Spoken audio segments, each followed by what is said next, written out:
அதே போன்று தமிழ் லேர்னிங் ஆக்டை பற்றி பேசியிருக்கீங்க. இது கண்டிப்பாக எல்லா பள்ளிக்கூடத்திலும் வர வேண்டும் என்று உங்களுக்கே தெரியும்.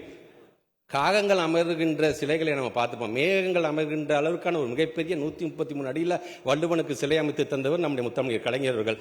வள்ளுவனை உயர்த்தி பிடிக்கிறோம் என்று சொன்னால் தமிழையும் நாங்கள் உயர்த்தி பிடிக்கிறோம் என்பதற்காக சொல்லுங்கள். அந்த தமிழ் லேர்னிங் ஆக்ட் அப்படிங்கிறத வந்து 2000 உங்களுக்கே தெரியும், தனியார் பள்ளிகள் நிறைய வழக்குகள்லாம் போனாங்க. அதெல்லாம் மீறி 2015, 14 1ஆம் வகுப்பு கண்டிப்பாக தமிழ் பாடம் இருக்க வேண்டும், 16, 17, 1, 2 கண்டிப்பாக இருக்க வேண்டும் என்று சொல்லி இன்னைக்கு 2025 10ஆம் வகுப்பு வரைக்கும் கண்டிப்பாக தமிழ் என்பது தமிழை தவிர்த்து விட்டு யாருமே படித்து விட முடியாது என்கிற அளவுக்கு அந்த ஆக்டை நாங்கள் வந்து இப்போ நாங்கள் இம்போஸ் பண்ணியிருக்கிறோம். நாங்கள் அதே போன்று 6 புதிய மாவட்டங்களுக்கு வந்து தேர்வு அலுவலகம் கண்டிப்பாக வேணும். உண்மைதான், அது கண்டிப்பாக இந்த புதியதாக தொடங்கப்பட்ட 6 மாவட்டங்களுக்கும் மிக விரைவாக இந்த ஆண்டே அதை தொடங்குவதற்கான அந்த ஏற்பாடுகளை நாங்கள் செய்வோம்.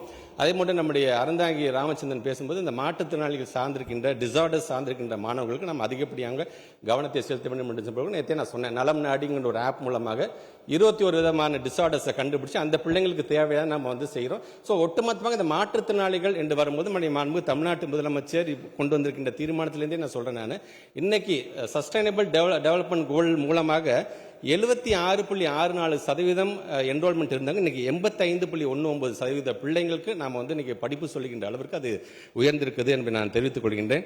அதே போன்று நூலகங்கள் வந்து தரம் உயர்த்தப்பட வேண்டும் என்று சொல்லியிருக்கீங்க. ஏற்கனவே நூலகம் சார்ந்தும் இன்னைக்கு பல அறிவிப்புகள் நாங்கள் வந்து கண்டிப்பாக நீங்கள் அனௌன்ஸ்மெண்ட்ல பார்ப்பீங்க என்று சொல்லி மாண்புமிகு பேரவைத் தலைவர்களே, ஒருமை கண் தான் கட்ட கல்வி ஒருவருக்கு எளிமையும் ஏமா புடைத்து என்கின்ற வள்ளுவனுடைய வாக்கு இருக்கு.